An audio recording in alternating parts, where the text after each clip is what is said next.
Bom, a gente vai dar a sequência. Agora o Carlos e o Eduardo, CTO, da Zenvia, eles vão estar falando, eu esqueci o... Visualização de dados. Eu esqueci o nome todo que é aqui. Boa palestra, pessoal.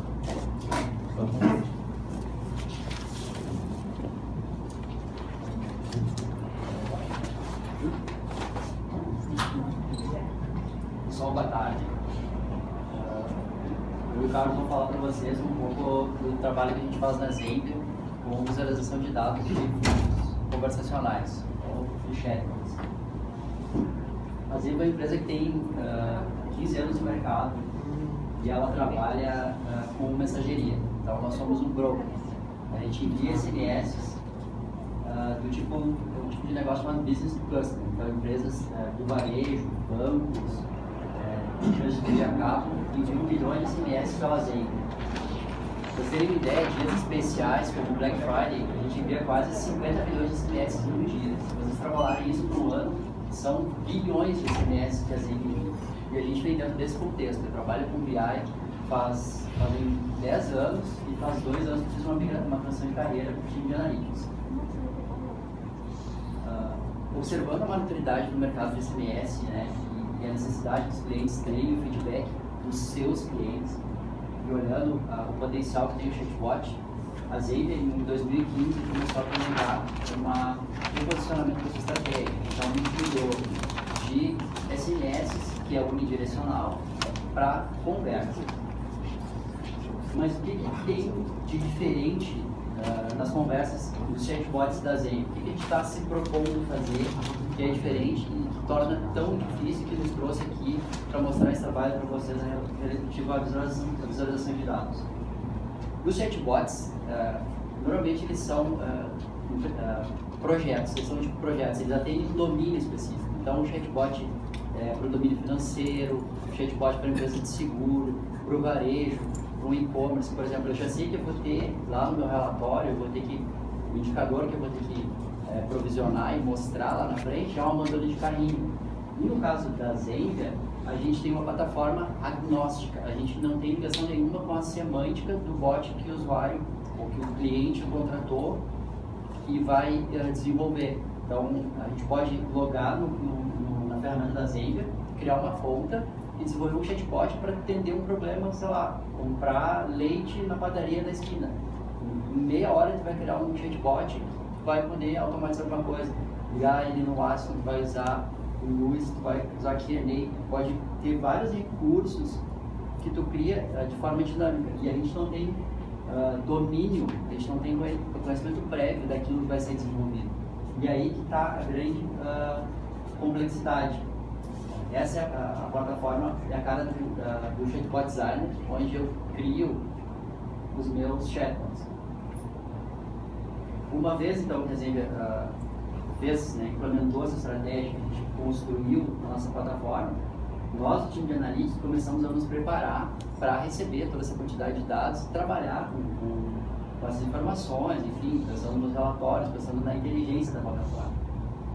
E ao longo do período de um ano, a gente começou um projeto de Hadoop, com uma empresa parceira nossa, a Proxy Data Science, fizemos algumas POCs e tal. Então, está o time preparado, estamos com o nosso Hadoop afinado, o nosso HDFS, né? Que venham os bots, nós vamos dominar o mundo, estamos preparados, né? Com a sua plataforma trabalhando na construção e no amadurecimento do editor de bots, do plataforma de bots, e nós na parte de analytics. Começamos a desenvolver os primeiros bots. Esse bot aqui é um grafo, né, com um fluxo de NPS, um fluxo simples, mais ou menos uns 12 passos aqui, até que o usuário responda se ele é detrator, neutro, promotor, se tem alguma pergunta inválida, ele faz uma retentativa. Bom, mais um bot. Isso aqui a gente criando os templates, né, amadurecendo. O bot de FAQ já é um bot bem mais complexo. Daí aqui a gente já começou a meio se debater. Criamos um relatório para o NPS, tinha uma série de atributos, o cara foi lá, agora tem um relatório de FAQ. Como a gente vai mostrar isso? Seria um template diferente, tem vários atributos diferentes. Então, não foi novidade para a gente, lá no início, que teríamos dados sendo estruturados, mas o problema de tu ter uma plataforma que tu permite ao usuário criar qualquer bot, fazer qualquer tipo de construção, são os atributos dinâmicos. Além de ser dado sendo estruturado, tu tem atributos dinâmicos. Então o usuário vai na interface, cria um bot, eu tenho um grupo de atributos que é comum a todos os bots, que a gente usa para controle interno. Então lá, uns 10 atributos. Mas se for um bot, por exemplo, de atualização cadastral, e o cara cria lá dentro, eu quero o teu endereço, o cara fala endereço, coloca isso numa variável, é um atributo. Agora eu quero o teu CEP, eu quero o teu telefone, renda, uma série de... Então, tem bots em que eu tenho 100, 200, 300 atributos diferentes. E foi aí que a gente se quebrou a primeira vez. Então a gente estava lá com um Druid, que era uma base de dados que permite atributos dinâmicos, né, dentro do Hadoop e tal. Começamos a gerar os primeiros relatórios, não deu muito certo. Então o que a gente vai fazer primeiro? Bom, primeiros socorros. O usuário ele tem que conseguir baixar os dados dos bots dele, fazer uma análise, ver, por exemplo, nessa de atualização cadastral, quais são os clientes que responderam e o que eles responderam, para que ele consiga pegar e atualizar efetivamente o cadastro no sistema interno, alguma coisa. A gente precisa quantificar as conversas, porque a gente precisa também cobrar aquilo que a gente está fazendo, então a gente tem que quantificar para passar para o sistema de billing, poder fazer a bilhetagem, emitir as faturas e dar uma visão para o time de negócio do que está acontecendo, como está a utilização da plataforma, gerar alguns KPIs. Para isso a gente criou uma stack. Uma primeira stack que é mais simples, em que a gente tem o ClickHouse e o Druid como banco de dados. O Druid é um banco de dados isolado para trilhões de linhas.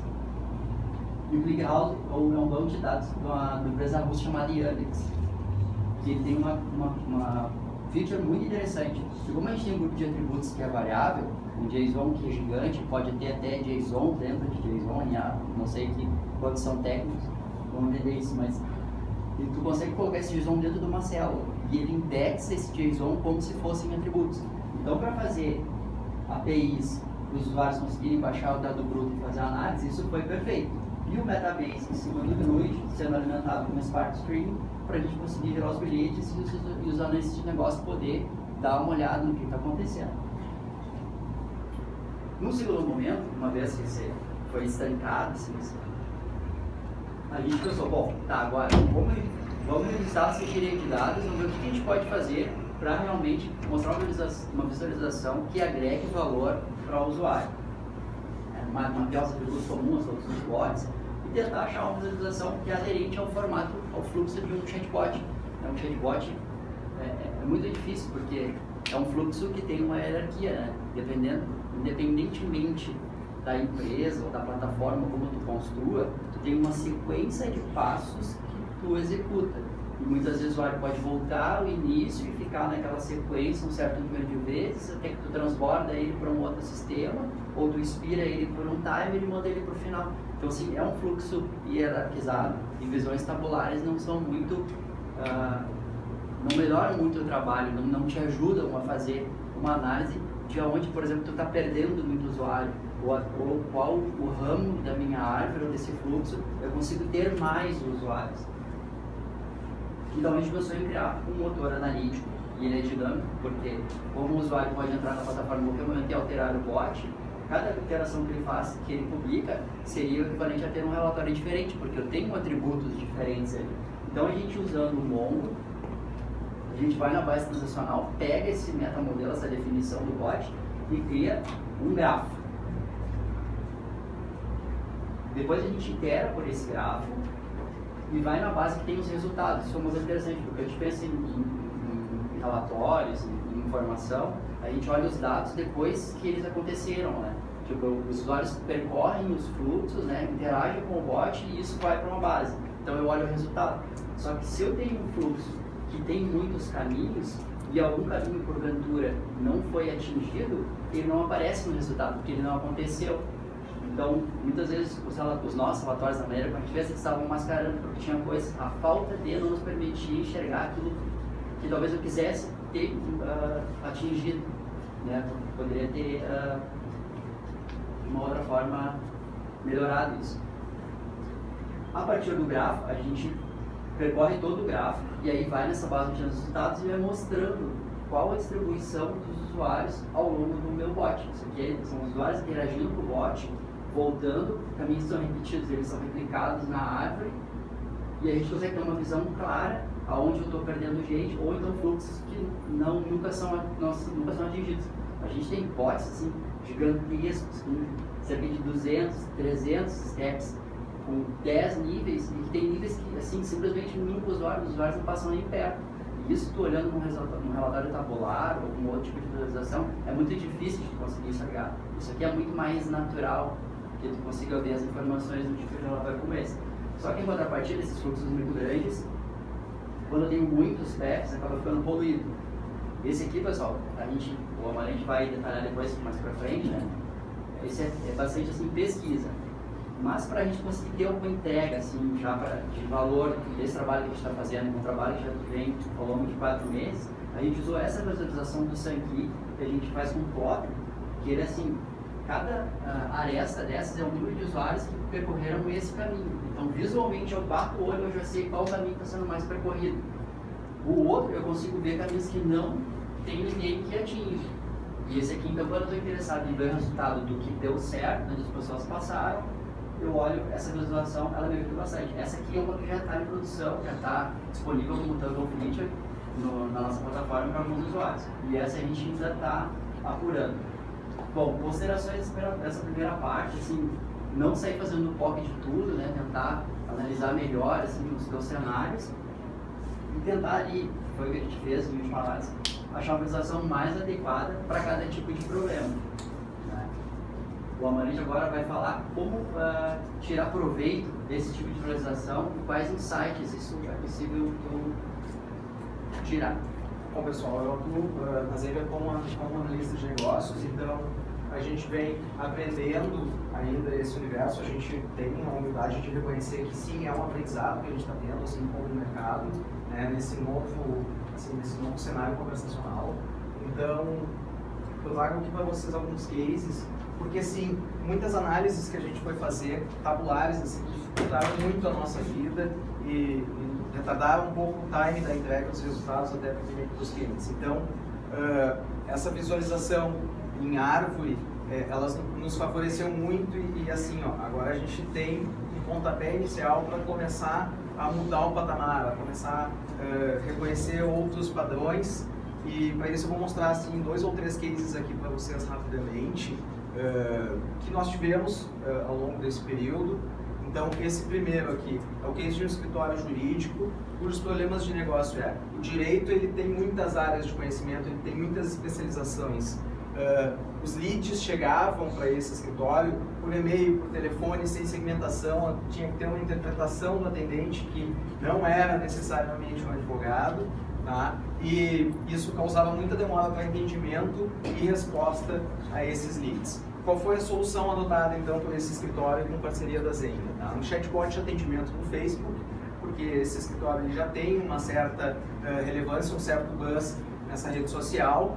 Tá? E a ideia, então, principal era a segmentação de leads. O que a gente conseguiu como resultado, então, esse escritório usando os nossos chatbots? Maior geração de leads, um aumento de 30%, porque as pessoas iam para conversar com ele no Facebook e o robô já respondia rapidamente. Os contatos enviados para os advogados especialistas em cada área, então segmentado. Se o consumidor procurava direito de família, pensão alimentícia, uma sub-área, por exemplo, do direito de família, ele já caía direto para aquele advogado atender e o cara já dava vazão rapidamente àquela demanda.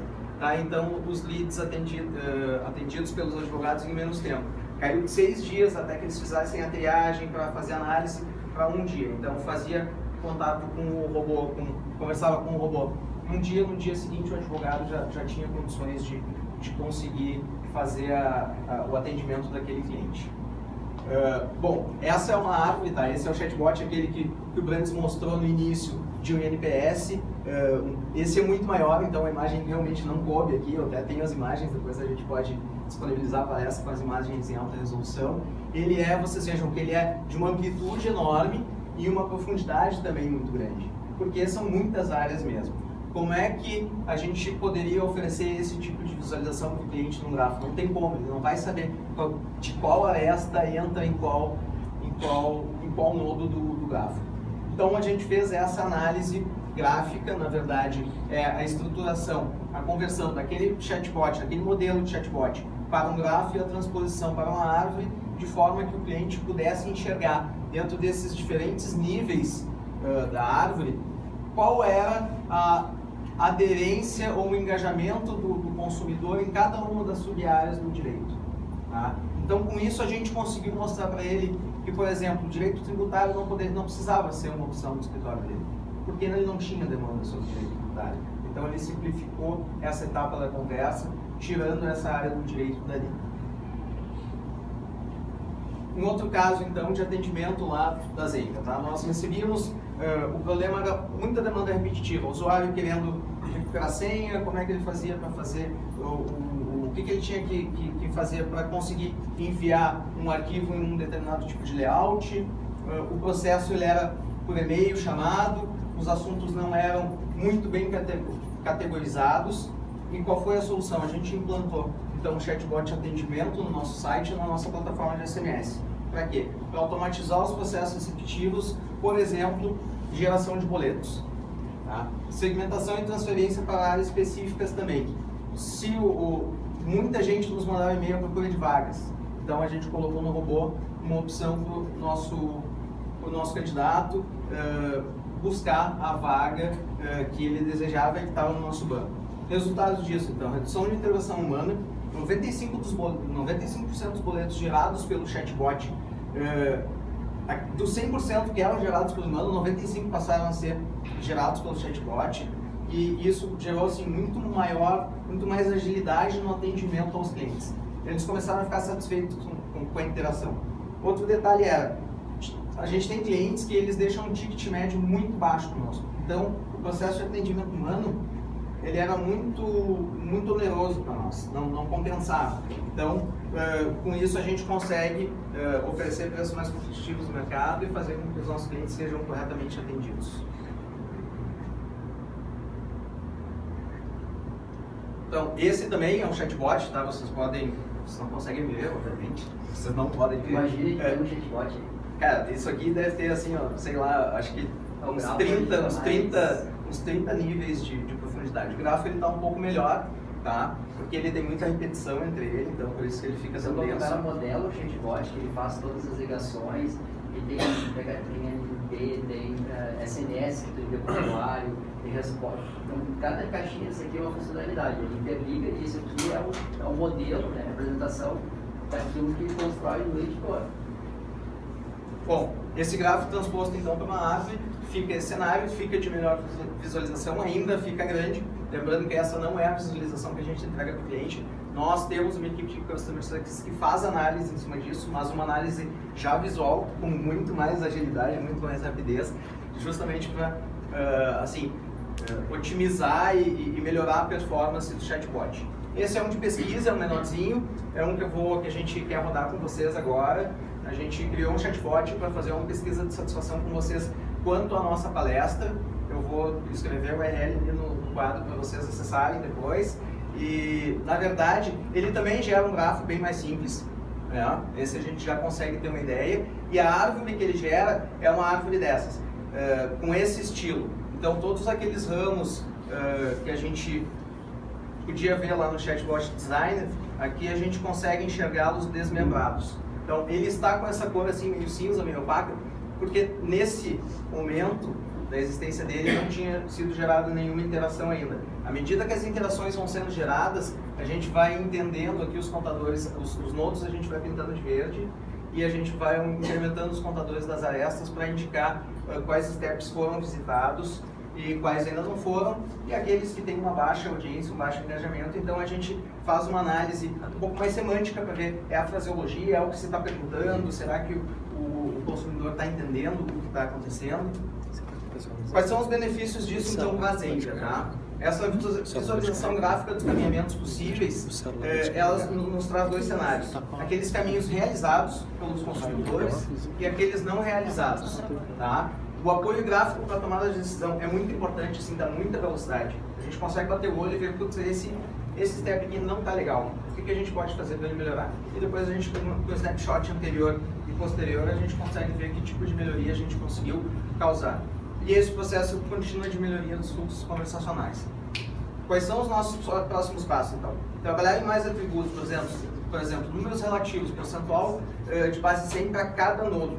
Porque com isso a gente consegue estabelecer critérios de que, por exemplo, quanto mais profunda é uma árvore, menor é o engajamento. Então, como é que a gente consegue estabelecer diálogos rápidos que resolvam problemas de negócio? Então, tipos de elemento, a gente poder pintar ou decorar ou representar de forma diferente para chatbot consumidor e consumidor chatbot. Representar também o uso de integrações, o tempo médio de conversa, uma série de atributos que a gente pode começar a ilustrar e começar a apresentar para o nosso cliente. Tá? A simplificação da árvore analítica, será que todos os steps são realmente importantes para análise? Né? Será que uma árvore que ela seja collapsible, que ela seja assim expansível ou retrátil, ela traz valor para analisar uma subárvore específica? Então, formulação, testes e validações de hipóteses. A partir de qual nível o abandono atinge percentuais críticos? Como é que a gente consegue fazer isso? Hoje, batendo o olho naquelas árvores, a gente já consegue ver. Antes, com dados tabulares, era bem difícil. Então, as otimizações, identificação de padrões de comportamento, geração automatizada de insight e estratégias de otimização de performance dos chatbots. Então, visando aumentar o engajamento. Estratégias bottom-up. Bom, eu vou começar de baixo para cima para não comprometer a parte de cima do meu fluxo. E aí eu vou tendo mais gente na parte de baixo do funil. Não, eu vou começar top-down porque ele já está ruim em cima. Ou, por exemplo, metas. Especificar metas dentro do chatbot pode ser uma alternativa para o pessoal conseguir assim, uma performance melhor. Esse é então o link que eu gostaria que vocês acessassem, se vocês tiverem internet. Se não tiverem internet, não tem problema, vocês podem acessar depois, ele vai ficar aberto aí por um bom tempo. Aqueles que forem conseguindo, vamos avisando. Eu vou abrir agora aqui, se a internet também ajudar, a árvore em tempo real.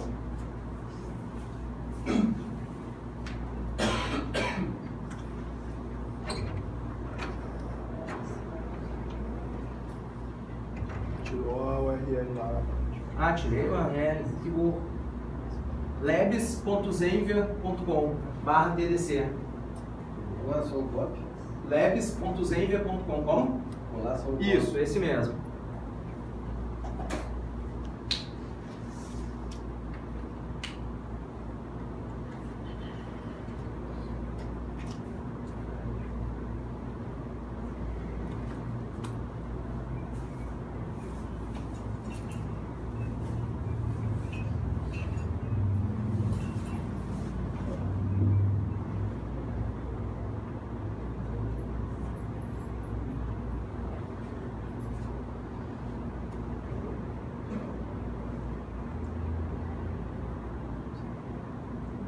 Então, para vocês terem uma ideia, ó, os nodos eles vão... a gente vai colorindo os nodos à medida em que eles vão sendo preenchidos. Obviamente, eu preciso ficar dando um F5 ali para que isso vá sendo transparente e visível para vocês. Mas vocês podem ver que, por exemplo, por enquanto ninguém errou nada, ó, ninguém forneceu uma resposta incorreta e ninguém abandonou por limites de tentativas. Mas a galera já está vindo para cá, para esse caminho promotor, motivo agradecimento. Então a ideia com isso é que essas análises e que esses gráficos cada vez nos ajudem mais e mais a conseguir compreender e otimizar os chatbots para que os nossos clientes tenham cada vez mais engajamento por parte dos seus consumidores. Pode dar um F5, por favor. 7 pessoas deram nota, vamos ver. Command R.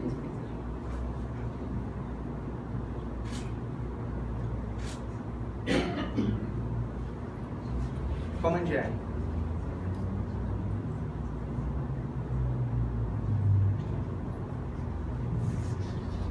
Foi?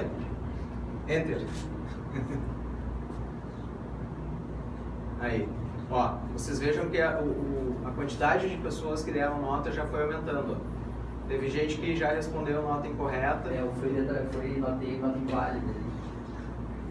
Esse é um fluxo simples, né?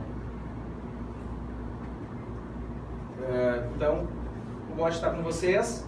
A gente vai disponibilizar essa palestra para todos aí em seguida. Tem, inclusive, se vocês quiserem deixar seus e-mails para o próprio Bob, para o nosso assistente virtual, a gente vai ficar muito feliz. E manda isso para vocês depois com o resultado final da avaliação de todos. E eu preciso voltar para a apresentação só para agradecer a todo mundo.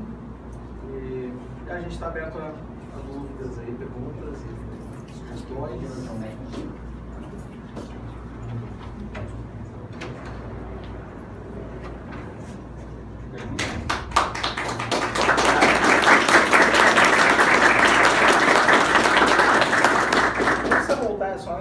Obrigado, né? A gente agradece somente olho no olho mesmo, que é uma coisa mais quente.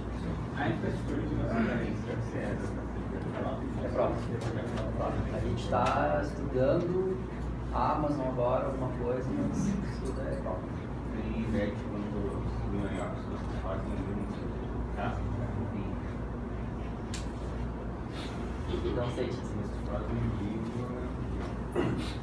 De eventos gerados por dia, tá? Ontem eu cheguei a olhar, acho que estava em 15 milhões e meio.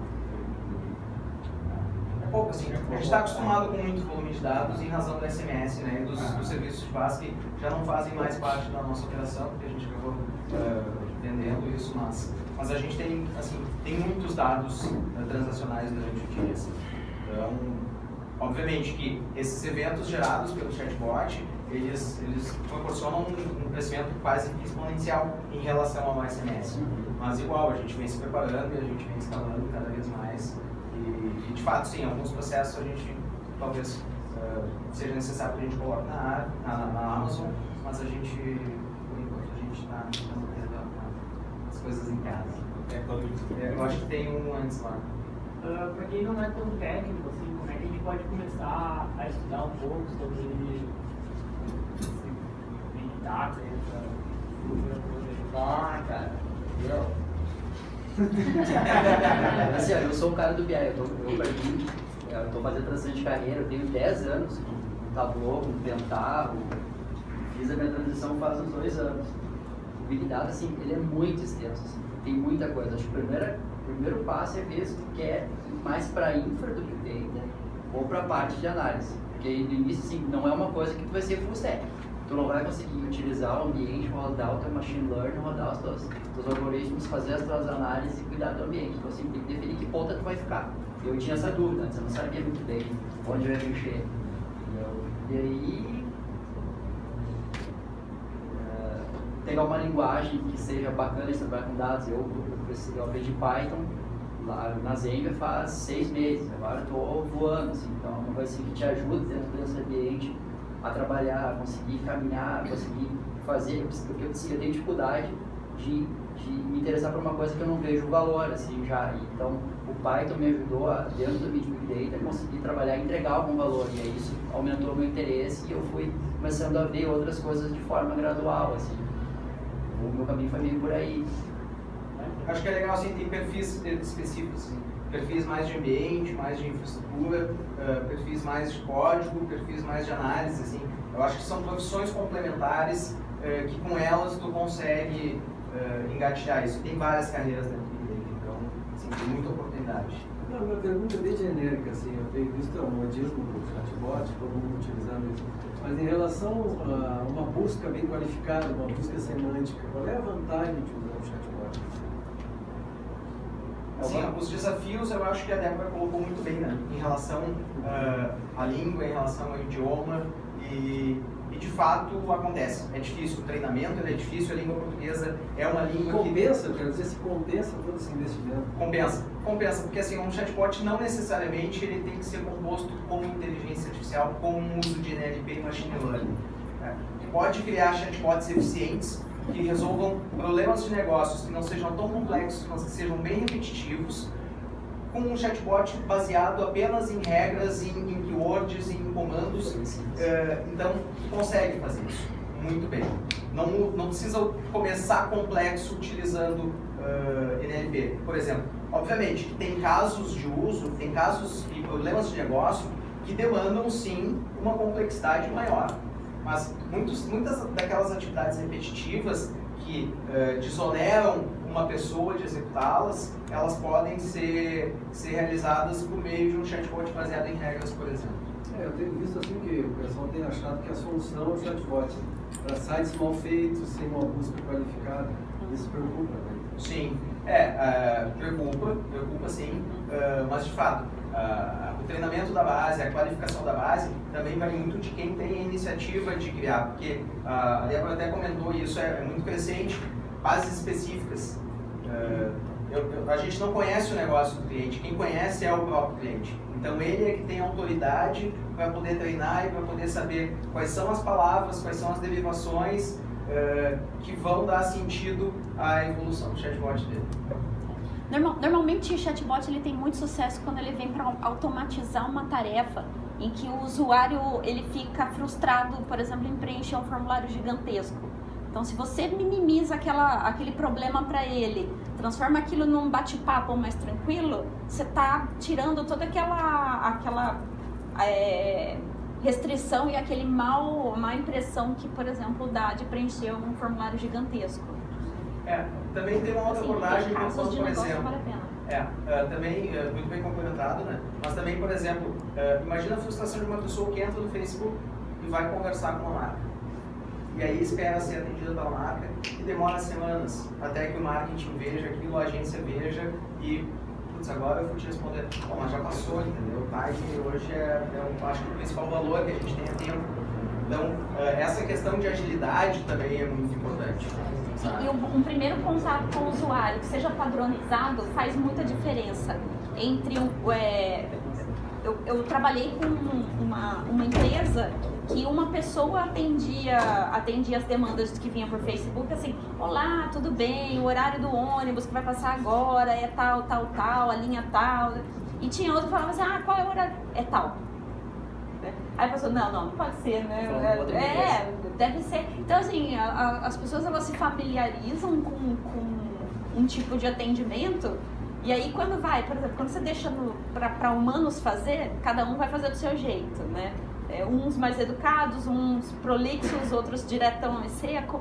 Mas pode ser que o seu usuário não esteja realmente familiarizado com aquilo ou sinta que a marca é agressiva. Mas eu vejo assim que há dificuldade de encontrar as coisas em alguns sites, né? E não vai ser o bot que vai resolver isso. Isso entra um pouco na estratégia do produto bot, né? Tipo, a Zenvia processa como eles falaram, processa milhares de informações, de mensagens e por aí vai. Um jeito de calcular o retorno de investimento do bot é quanto é que custa alguém fazer essa tarefa? Quantas vezes essa tarefa foi feita pelo bot? Se foi feita 1000 vezes e o custo dessa operação é R$80, aí multiplica 80 vezes 1000. Pronto. Nesse primeiro momento, o bot me trouxe tantos reais de retorno de investimento. Mas aí o lance do bot que é legal é que ele é escalável, né? Tipo, um bot pode conversar com milhares de pessoas ao mesmo tempo. Um humano não consegue fazer isso. Não porque não é, além de não ser humanamente possível, não dá para se escalar. Assim. Tem uma Tem dúvida ali. uma antes ali. Assim, como é que é o fluxo, digamos, de implantação dessa ferramenta de vocês dentro da empresa? Digo, no sentido de o que me passa a impressão de que a ferramenta está pronta, digamos, é um chatbot que se ela está no fluxo e ele sai operando. Mas, digamos, a semântica, em que momento, tipo, é uma base de vocês, já tem coisas pré-definidas, claro, especialização da base da empresa, mas como é que é o processo, digamos, de chegar na empresa e implantar isso, ou seja, fazer uma POC quanto a isso, ou já o processo final em produção? Como é teu nome? Patrick. Patrick, bom, assim, ó, a gente tem duas abordagens, na verdade. A gente tem a plataforma aberta para quem quiser degustar, para quem quiser conhecer e pode contratar pela própria plataforma. E a gente tem já uma base de clientes, de grandes empresas que a gente aborda mais diretamente. Então, a ideia a gente sempre procura combinar com o nosso cliente, principalmente o cliente o cliente de grandes empresas, que ele comece simples, escolhendo processos que ele já tem bem definidos, que ele já tem bem metrificados, até para dar insumos de comparação com o que o chatbot vai poder produzir para ele, para saber, como disse o Caio, se tem ou se não tem ROI naquilo ali, né? Se tem ou se não tem retorno. Bom, a gente tem então, para essas grandes empresas, esse escritório, esse bureau de Customer Success, que faz um onboarding do cliente, ajuda a entender a necessidade do cliente, ajuda a produzir e modelar os primeiros chatbots, porque é algo novo ainda no mercado, nem todo mundo tem esse conhecimento. Então, a partir disso, no momento que o chatbot vai rodando, a gente vai dando mais autonomia para o cliente e vai se afastando um pouco da operação até que o cliente consiga andar sozinho. Eu faço uma analogia com como a gente aprendeu a andar de bicicleta. Aprendia com 2 rodinhas, aí tá, tudo bem, tá se equilibrando, tira uma rodinha, daqui a pouco, putz, leva um tombo. É normal. Volta, dominou, tira outra rodinha, cai mais um pouco. Então essa é a abordagem que a gente tem entendo no mercado para grandes empresas. E aquelas empresas assim, long tail, aquelas empresas menores, a gente tem todo um sistema de onboarding, a gente tem webinars, então a gente consegue também atender os pequenos com escala e os grandes com um pouco mais de personalização. Me fiz entender, é isso? Temos mais um aqui. Eu só queria falar que o bot não é exatamente para substituir pessoas, sim, mas é para que as pessoas possam investir tempo no seu negócio e problemas que são do dia a dia, o bot possa resolver. O BIA é um caso do Bradesco de sucesso. Os gerentes passaram a cuidar dos seus clientes, não de problemas com relação a troca de senha, problema de limite, crédito, isso aí o BIA resolve. Mais de 90% do trabalho de um gerente de conta dentro do Bradesco é basicamente isso aí. Ótima colocação. O BIA já passa a resolver esses problemas. E o gerente de conta passa a resolver os problemas do cliente efetivamente. Só complementando então a tua resposta, assim, a gente vem trabalhando muito com o principal objetivo de dar autonomia para as áreas de negócio produzirem os chatbots.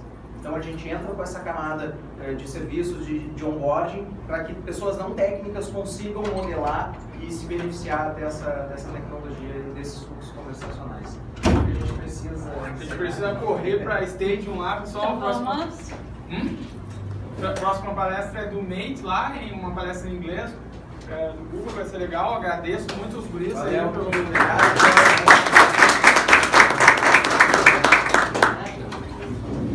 Perdi uma caneta, que desespero. Perdeu essa aqui? Ah! Valeu. Quase ficam sem a palestra. A gente não foi. Quer ficar na frente?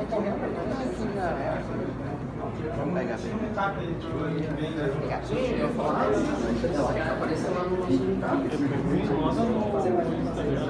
Isso, underline. Eu assinei os outros lá também. Sim. Eu adorei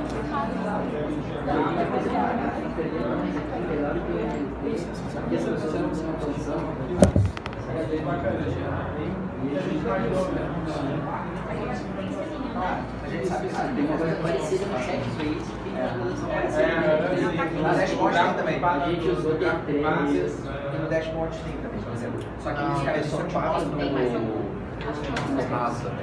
Cara, pra gente, O Rasa não, Enterprise lá e visualização lá. Vou correr lá na Cara, vai. que decidiu o maluco lá, né? Tá faltando um cabinho, você tem ideia de onde Pera, eles levaram. Alguma coisa saiu daí. Eles quem? O maluco do técnico. Aquele levou? Ele levou? Ele levou alguns. Eu acho que ele levou 2. Ele tava ali na mão lá, né? Este adaptador é de Confirma pra mim que esse aqui é da... Só que não dá, né? esse é... Eu vou lá. Isso, não é nosso. Vou lá receber ele lá. Uma dúvida. Tá? Antes de você correr, você, como que é seu nome?